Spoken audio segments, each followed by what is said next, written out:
నా ప్రస్తుతం చూసుకుంటే నారా లోకేష్ గారు ఐటీ శాఖ మినిస్టర్, ఎలా ఉందన్న పరిపాలన నారా లోకేష్ గారిది? ఇప్పుడు నారా లోకేష్ గారైనా పవన్ కళ్యాణ్ గారైనా the man of the visionary, Andhra Pradesh historical man, CBN sir లేకుండా ఎవరు ఏమీ చేయలేరు.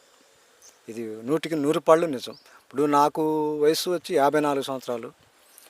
సార్ 78లో శాసనసభ్యుడిగా ఎన్నికయ్యారు. ఆ రోజునే సినిమాటోగ్రఫీ మినిస్టర్ అయ్యారు. అంటే ఈ వేళకి 48 సంవత్సరాలు చరిత్ర అయింది. అది అందుకోవటం ఆంధ్రప్రదేశ్లో ఎవరి వల్ల కాదు. ఒక శాసనసభ్యుడిగా 48 సంవత్సరాలు ఏకఛత్రాధిపత్యంగా అపజయం ఎరగని ధీరుడు. ఆయన చేతుల్లోనే లోకేష్ గారైనా పవన్ కళ్యాణ్ గారైనా ఆయన చేతుల్లోనే, ఆయన మార్గంలో నడిచినంతకాలం కూడా ఎవరికి ఏమీ ఇబ్బంది ఉండదు. రాష్ట్ర ప్రజలు సుభిక్షంగా ఉంటారు. ముఖ్యంగా చూసుకుంటే మంగళగిరి నియోజకవర్గ ప్రజలకి ఏదైతే నారా లోకేష్ గారు చేసినటువంటి వాగ్దానాలు ఒక్కటొక్కటిగా నెరవేరుస్తా మంగళగిరి నియోజకవర్గాన్ని ఇదివరకన్నా ఇప్పుడు ఎక్కువగా అధిక మొత్తంలో మంచి చేస్తున్నట్టు కనబడతా ఉన్నాయి. కొన్ని వార్తలు వస్తున్నాయి. కేవలం ఇది వార్తలు అని అంటారు, లేకపోతే నిజంగా ఇక్కడ అభివృద్ధి జరుగుతుంది? ఇప్పుడు పని చేయకుండా ఎవరో చెప్పుకోరు, అంతే కదా. ఇప్పుడు జగన్మోహన్ రెడ్డి డబ్బులు ఇచ్చాడు, బటన్ నొక్కాను అన్నాడు. వాస్తవమే, బటన్ నొక్కి దుర్వినియోగపరిచావు, నువ్వు అభివృద్ధి పరచలా, దుర్వినియోగపరిచావు.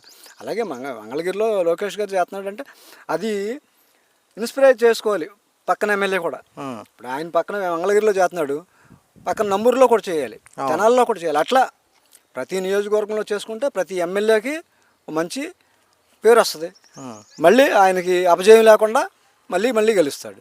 అంటే అలాగే అదే దానికి సంబంధించి మంగళగిరిని మినీ గోల్డ్ హబ్గా మారుస్తామని చెప్పి కూడా వాగ్దానం చేశారు. అందులో భాగంగానే గోల్డ్ సంబంధించిన విషయాలు కూడా అక్కడ వేగవంతంగా జరుగుతాయి. మంగళగిరి అనేది గోల్డ్ అని హబ్ అవుద్దా ఇంకో హబ్ అవుద్ది అనేది కాదండి.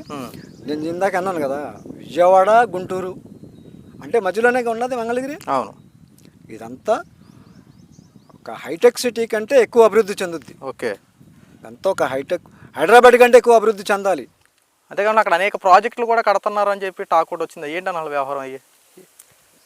ఇప్పుడు అభివృద్ధి అంటే ప్రాజెక్టుతోనే ఇప్పుడు ఒక ప్రాజెక్టు, ఇప్పుడు ఫర్ ఎగ్జాంపుల్ ఇందాక అనుకున్నాం టెస్లా కంపెనీ వస్తుందని. ఆ కంపెనీ వచ్చిందనుకోండి, అక్కడ ఆయన పంపించేవాళ్ళు ఆయన పంపిస్తారు, సిఇఓ వాళ్ళని, అజమాయిషి చూసుకునే వాళ్ళని. ఇక్కడ వర్కర్స్ కావాలి కదా, ఇక్కడ వర్కర్స్ కావాలంటే మన స్టేట్లో మన వాళ్ళని తీసుకుంటారు, ఎందుకంటే ఇక్కడ దగ్గర ఉంటాం కాబట్టి. అదే ఒక ఇండస్ట్రీ అనేది వస్తే ఒక ఉద్యోగం వస్తుంది అనేది ఇదే మనకి. ఇప్పుడు ఫర్ ఎగ్జాంపుల్ ఇక్కడ నేను పనిచేస్తున్నానండి ఒక కన్స్ట్రక్షన్ దగ్గర. ఇప్పుడు అక్కడ కన్స్ట్రక్షన్ కట్టమట్టే కదా వాళ్ళు నన్ను పెట్టుకున్నారు సూపర్వైజర్గా, నాకు శాలరీ ఇస్తున్నారు కదా. అంటే ఈ కన్స్ట్రక్షన్ కట్టమట్టి నాకు ఒక ఉద్యోగం వచ్చినట్టు. అట్లా ఎలా ఉందండి మీ కన్స్ట్రక్షన్ ఫీల్డ్ ఇప్పుడు? ఎలా ఉంది కూటమి ప్రభుత్వ అధికారులకు వచ్చింది? చాలా సూపర్గా ఉందండి. గతంలో ఇసుక దొరికేది కాదు, ఇవాళ టన్ను 455 నుంచి 500 రూపాయలకి టన్ను వచ్చేస్తుంది. అంటే ఒక లారీ 20,000కి వచ్చేస్తుంది, 40 టన్నుల లారీ. అలాగే బ్రిక్స్ కూడా పర్వాలా, కేవలం ట్రావెలింగ్ ఛార్జ్ చేసినా లేకపోతే మొత్తం ఆల్ ఇంక్లూడింగ్. అంటే ఉచిత ఇసుక అని చెప్పారు, అక్కడ వాళ్ళు డబ్బులు ఏమన్నా తీసుకున్నారు? అసలు మనకు సంబంధం లేదండి. ఓకే, మనకు సంబంధం లేదు. ఇప్పుడు మనకి ₹1 సంబంధం లేదు. 40 టన్నుల లారీ అయితే 18,000 19,000 కట్టేస్తే మన పని అయిపోతుంది అంతే. చాలా తక్కువలో వస్తున్నాడు, చాలా తక్కువ. అదే 40 టన్నుల లారీ ఇంతకు ముందు అయితే 50,000, జగన్మోహన్ రెడ్డి టైంలో 50,000-60,000 కూడా అయినట్టు 50,000 మినిమం 50,000 అంటే టన్ను 1,200. అది కూడా దొరికేది కాదు, మళ్ళీ ఎవడో ఒకటి సిఫారసు. అదే అదృష్టం ఉండాలి, ఇసుక దొరకతాయి అన్నట్టు ఉండేది. అప్పట్లో రాసి పెట్టి ఉండాలి, ఇసుక దొరకాలన్నట్టు అయిపోయింది.